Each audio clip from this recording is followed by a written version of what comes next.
డర్గయా సర్కార్ తొడగొట్టిన బీఆర్ఎస్ తోకముడిచిన కాంగ్రెస్ అంటూ ఎవరు తొడగొట్టినరు, ఎవరు తోకముడిచారు, దీంతో పాటు అసలు వాస్తవమేంది, అసలు నిజమేంది, ఎందుకు ఇలా మధ్యలో ఇవన్నీ వచ్చినాయి, ఇక తీద్దాం. ఇక మాటలకు కట్టుబడకుండా నాలుక మడత, వాళ్ళు రమ్మన్న చోటుకు వస్తామన్న అరెస్టులు. మొదట తెలంగాణ భవన్కు వస్తానని జూపల్లి బీరాలు. ఎందుకు వాళ్ళకాలన్నాయా బీరాలు? జూపల్లి తెలంగాణ భవన్కు వస్తాను ఎందుకు చెప్పాలి? మరి ఎందుకు పోకపోతేవి? నీకోసం కురిసేసి పెట్టారు కదా, కురిసేసి నీ పేరు రాసి నీకోసం ఒక కండవ కూడా తీసి పెట్టారు. కండవ దాన్ని ఏమంటారు, కండవ కాదు సారీ, ఒక శాల్వా. నేను చీర అనుకున్నా కొంపదీసి, దూరంకెళ్ళి అది వీడియో పెట్టారు కదా, ఆ వీడియోలో చూసి చీర పెట్టిరేమో అనుకున్నా. చీర ఎందుకు పెడతారు అంటే, సరే అది చీర కాదు, తర్వాత శాల్వా అని అర్థం చేసుకోవాలి, కొంచెం టైం పట్టింది మాకు. అయితే సెటారికల్గా ఏమైనా పెట్టిరేమో అనుకున్నా. ఉదయం నుంచి ఎదురు చూసిన కేటీఆర్, హరీష్. తెలంగాణ భవన్లో ప్రత్యేక కుర్చీ వేసి వెయిటింగ్. తూచ్ అక్కడికి రానని గాంధీ భవన్కు జూపల్లి.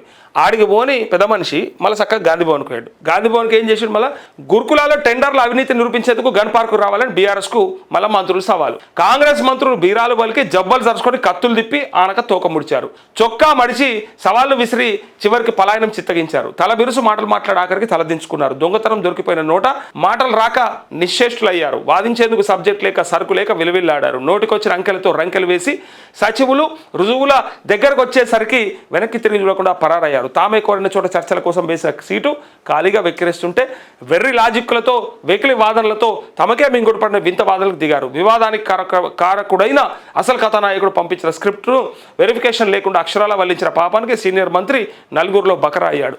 మద్దతు కోసం ముందుకు వచ్చిన సచివులు వెర్రి ముఖాలు వేశారు. ముఖ్య నేత మురికి వ్యాఖ్యలను సమర్థించే క్రమంలో వెర్రి చూపులు చూశారు.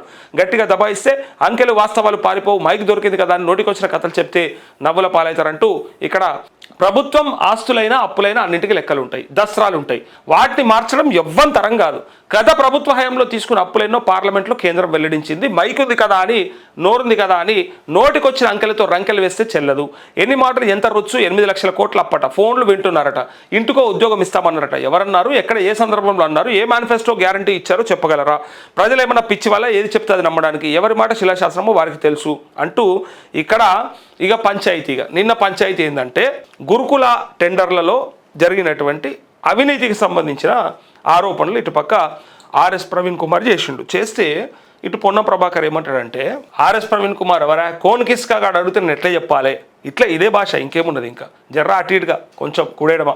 కోన్ కిస్కా అడిగితే మేము ఎందుకు చెప్పాలి, ఎమ్మెల్యేలు మాజీ మంత్రులు అడిగితే తప్పకుండా చర్చ చేస్తాం, దాంతోపాటు అవసరమైతే అసెంబ్లీలో పెట్టుకుందాం చర్చ అని చెప్పి మాట్లాడిండు పొన్నం ప్రభాకర్. అయితే ఇక దాని పంచాయతీ ఏడాదాకా వచ్చిందంటే ఒకళ్ళ మీద ఒకళ్ళు ఛాలెంజ్లు చేసుకునే దాకా వచ్చింది. ఇక జూపల్లి కృష్ణారావు ఏమన్నాడంటే, 8 లక్షల కోట్లు అప్పు చేసి రాష్ట్రాన్ని నాశనం చేసిండు కేసీఆర్ అని చెప్పి అన్నాడు. ఓకే, 8 లక్షల కోట్లు వెరీ గుడ్. ఎందుకంటే గత ప్రభుత్వంలో మంత్రి, అలానే ఉన్నావు, అలానే ఏడిచినావు, అలానే తిన్నావు, అలానే వన్నావు, అన్ని బరాబర్ ఉన్నాయి. అప్పుడు ఏం ఏర్పడలే, ప్రజలకు అప్పులైనాయని, ప్రజల మీద అప్పు భారం మోపుతున్నామని, ప్రజలకు నష్టం అవుతుందని, ప్రజలకు ఇబ్బంది చేస్తున్నామని ఆనాడు ఎన్నడూ అనిపించలే మనకి. ఎందుకంటే అక్కడే ఉన్నాం మనం. మన బుద్ధి ఎట్లాంటిదంటే, పచ్చగున్న దగ్గర తిని ఎచ్చగున్న దగ్గర వండే రకం అన్నమాట. కాబట్టి ఆనాడు అది మంచిగుండే, అనే ఉండే. అక్కడికి వెళ్ళి ఇక్కడికి వచ్చినాక లెక్కలు తారుమారైపోతాయి. లెక్కలు ఏమైపోతాయి అంటే తారుమారైపోతాయి, కింద మీద అయిపోతుంది. ఆనాడు ఆయన మంత్రిగా ఉన్నప్పుడు కాంగ్రెస్ వాళ్ళు చేసేటువంటి విమర్శలకేమో చెప్తాడు, ఎవడు చెప్పిండు మీకు, అట్టెట్లుంటుంది ఇట్టెట్లుంటుంది అని అప్పుడు మాట్లాడిండు. ఇప్పుడు ఇళ్ళకి వచ్చే వరకు అంటే ఇప్పుడు ఇది నిజం అయిపోతుంది, ఇది కరెక్ట్ అయిపోతుంది. ఇప్పుడు ఏమంటుండంటే ఈయన 8 లక్షల కోట్లు అని చెప్పిండు. అసలు ఎవరికన్నా తలకాయ ఉన్నోడికి లేదా తెలివి ఉన్నోడికి, బుర్ర ఉండి బుర్రలో కొంచెం గుజ్జున్నోడికి, పార్లమెంటు, కాగ్, మన ఆర్బీఐ, ఈ మూడు కాకుండా ఏ సన్నాసి పడితే ఆ సన్నాసి చెప్తే అది నిజం అంటారా, ఈ ముగ్గురు చెప్పింది నిజం అంటారా చెప్పు. ఇక మీరు చెప్పాలి, ఇప్పుడు లైవ్ చూస్తున్న వాళ్ళు చెప్పాలి, ఇప్పుడు లైవ్లో ఉన్న వాళ్ళకి అర్థం కావాలి. మనం పెట్టుకున్నటువంటి వ్యవస్థలు, మన లెక్కలు, మన పార్లమెంటరీ వ్యవస్థ ఏదైతే ఉందో అది కరెక్టా, లేకపోతే ఇక ఎవడు పడితే వాడు ఎంత పడితే అంత ఎట్లంటే అట్లా అనేస్తే అది కరెక్టా? ఇది చెప్పుర్రు, ఇక లెక్క చెప్పుర్రు. ఇప్పుడు అరే సన్నాసుల్లారా, తెలంగాణ రాష్ట్రం విడిపడ్డ నాడికి మనకు ఒక 72,000 కోట్ల అప్పు ఉమ్మడి ఆంధ్రప్రదేశ్ నుంచి వారసత్వంగా వచ్చింది. వచ్చిన దాంట్లో వీళ్ళు ఒక 3.5 లక్షల కోట్ల అప్పు చేసిర్రయ్యా అనేది ఒక లెక్క. ఇది ఎవరో చెప్పింది కాదు, దానే చెప్పింది కాదు, అడిగినోడు అట్టోడు కాదు, చెప్పినోడు అట్టోడు కాదు, విన్న మనం కూడా పిచ్చోళ్ళం కాదు. పార్లమెంటులో ఈ దేశ అత్యున్నత చట్టసభలో కూర్చొని ఇవన్నీ కూడా లెక్కలు చెప్పారు. అది కూడా ఎవరు, కేంద్ర ఆర్థిక గణాంకాల శాఖ చెప్పింది. ఏమని చెప్పింది, అది ప్రూఫ్ కూడా ఉంది. మనం గతంలో చాలాసార్లు చూపించాం. రఘునందన్ రావు అడిగినటువంటి ప్రశ్నకి కేంద్ర ఆర్థిక శాఖ ఇచ్చినటువంటి లేఖ, రాతపూర్వక సమాధానం వట్టిది కాదది, రాతపూర్వక సమాధానము. ఆ రాతపూర్వక సమాధానాన్ని అందరం చూసినాం, అందరికి ఎరక. నాటువంటి వాళ్ళు 100 సార్లు చూపించారు, మళ్ళా చూపించడం ఎందుకు? అది ప్రూఫ్ లేకపోతేనా? లేనోడు భయపడాలి, లేనోడు ఆగం కావాలి. ఉన్నది కదా, మన దగ్గర కూడా ఉన్నది. ఆ లెక్క అట్లా ఉండగా వీళ్ళు అది కాదంటారు. వీళ్ళు ఏమంటారంటే కేసీఆర్ పెట్టిపోయిన బకాయిలన్నీ కూడా అప్పులే అంటారు. వీళ్ళు చెప్పు వీళ్ళ నాలెడ్జ్ చూడుర్రి. మొదట్లోనేమో అప్పే 8 లక్షల కోట్లు అని చెప్పారు. అప్పు 8 లక్షల కోట్లు. ఒకడైతే 5 నుంచి 6, 7, 8 ఇలా అర్రాస్ పాట వాడినట్టే 8 దాకా తీసుకుపోయేవాడైతే 10 లక్షల కోట్లు అన్నాడు అనుకో, అది వేరే విషయం.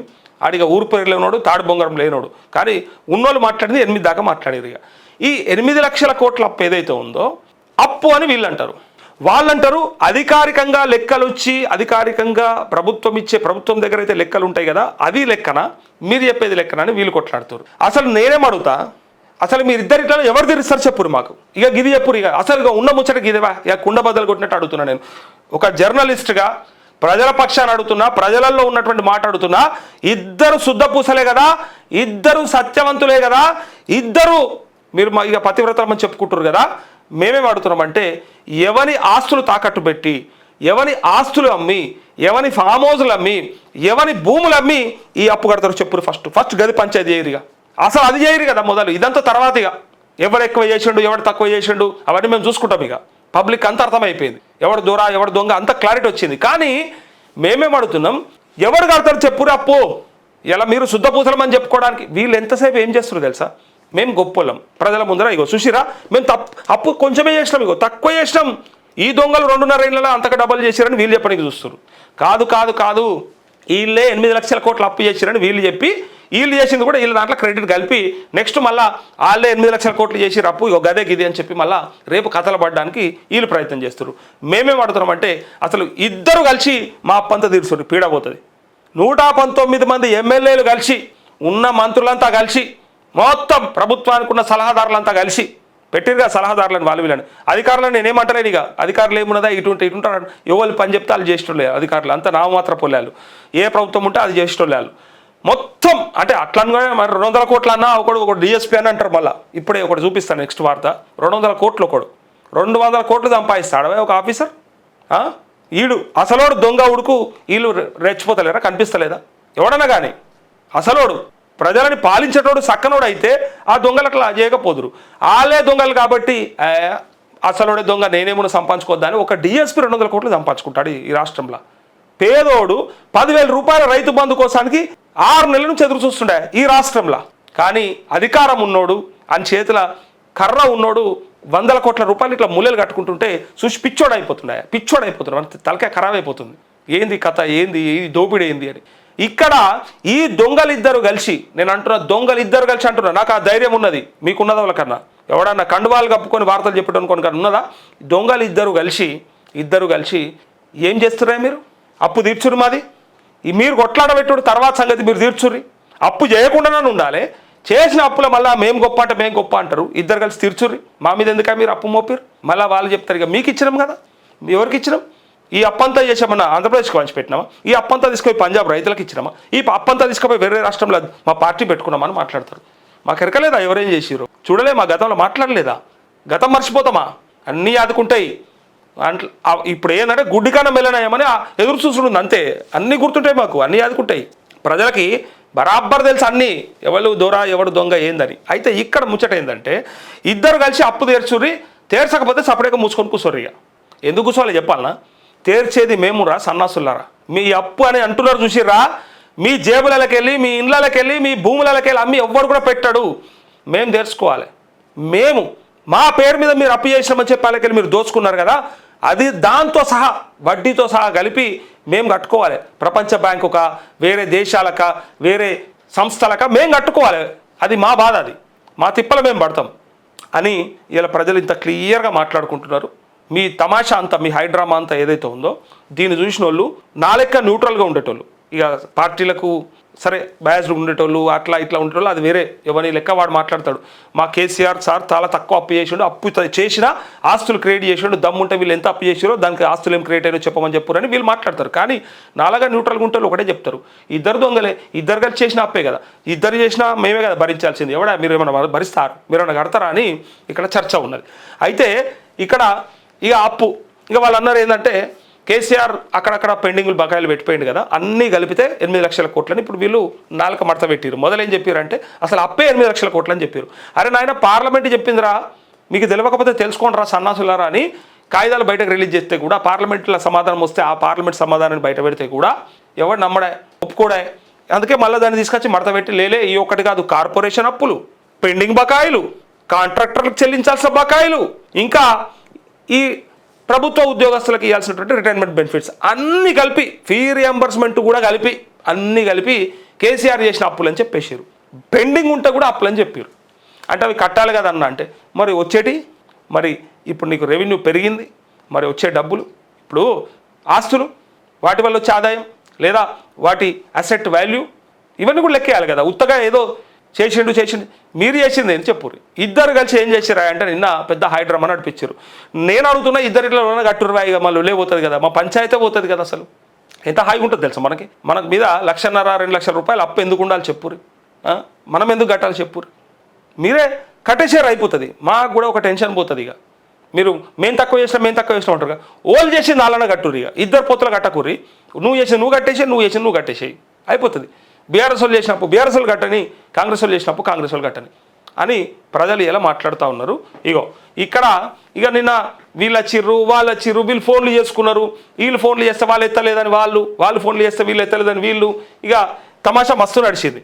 అయితే ఇక్కడ ముచ్చట ఏంటంటే ఇగో వీళ్ళు వ్యవసాయాన్ని పండగ చేశారట, 1,00,000 ఉద్యోగాలు ఇచ్చారట, రుణమాఫీ 100% చేశారట, నిరుద్యోగులు, మహిళలు, విద్యార్థులు, ఆఖరికి నిండు గర్భిణులు కూడా అరిగోస పెడుతున్న సర్కారు, మైకుల్లో సొల్లు కథలు చెప్పుకుంటుంది.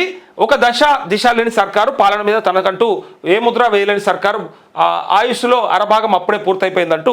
సరే ఇది ఇట్లా ఉన్నప్పటికీ కూడా ఇలా విమర్శలు ఇవన్నీ కూడా మనం చూస్తాం. కానీ ఇక్కడ ముచ్చట ఏంటంటే వీళ్ళు చర్చకు వస్తామన్నారు. వీళ్ళు చర్చకు వచ్చినప్పుడు దమ్ముంటే వీళ్ళు కూడా చర్చ చేయాలి కదా. ఇది చెయ్యరు ఇప్పుడు కాదు ఎప్పుడు చేయరు. నేను గతంలో కూడా చాలా ఉదాహరణలు చెప్పినా వాళ్ళకు అంత చిత్తశుద్ధి ఉండదు, వీళ్ళు ఛాలెంజ్లు చేసుకొని పారిపోతారు. మీరు యాదుకుందా కేటీఆర్ మీద ఛాలెంజ్ చేసిన రేవంత్ రెడ్డి కూడా ఆయన వచ్చినప్పుడు ఈయన రాలే, ఈయన వచ్చినప్పుడు ఆయన రాలే, ఎక్కడెక్కడ జరగాలనో అక్కడక్కడ టెస్ట్లు అని చెప్పారు కదా. అప్పుడు యాదుకుందా ఈ టెస్టు ఆ టెస్టు, ఖచ్చితంగా నీకు డ్రగ్స్ తీసుకుంటావు నువ్వు అని చెప్పి, నువ్వు తీసుకుంటావా నేను తీసుకుంటారా మన ఇద్దరం టెస్ట్ చేయించుకుందామని కూడా అప్పుడు మస్తు ఛాలెంజ్లు చేశారు. అయినప్పటికీ కూడా వీళ్ళు చేసేది ఏంటంటే రారు. ఈయన వస్తాడు ఒక టైంకి, ఈయన ఊరుకుంటాడు, ఈయన వెళ్ళిపోతాడు, ఆయన కనుక ఈయన వస్తాడు, ఈయన ఊరుకుంటాడు, ఈయన వెళ్ళిపోతాడు.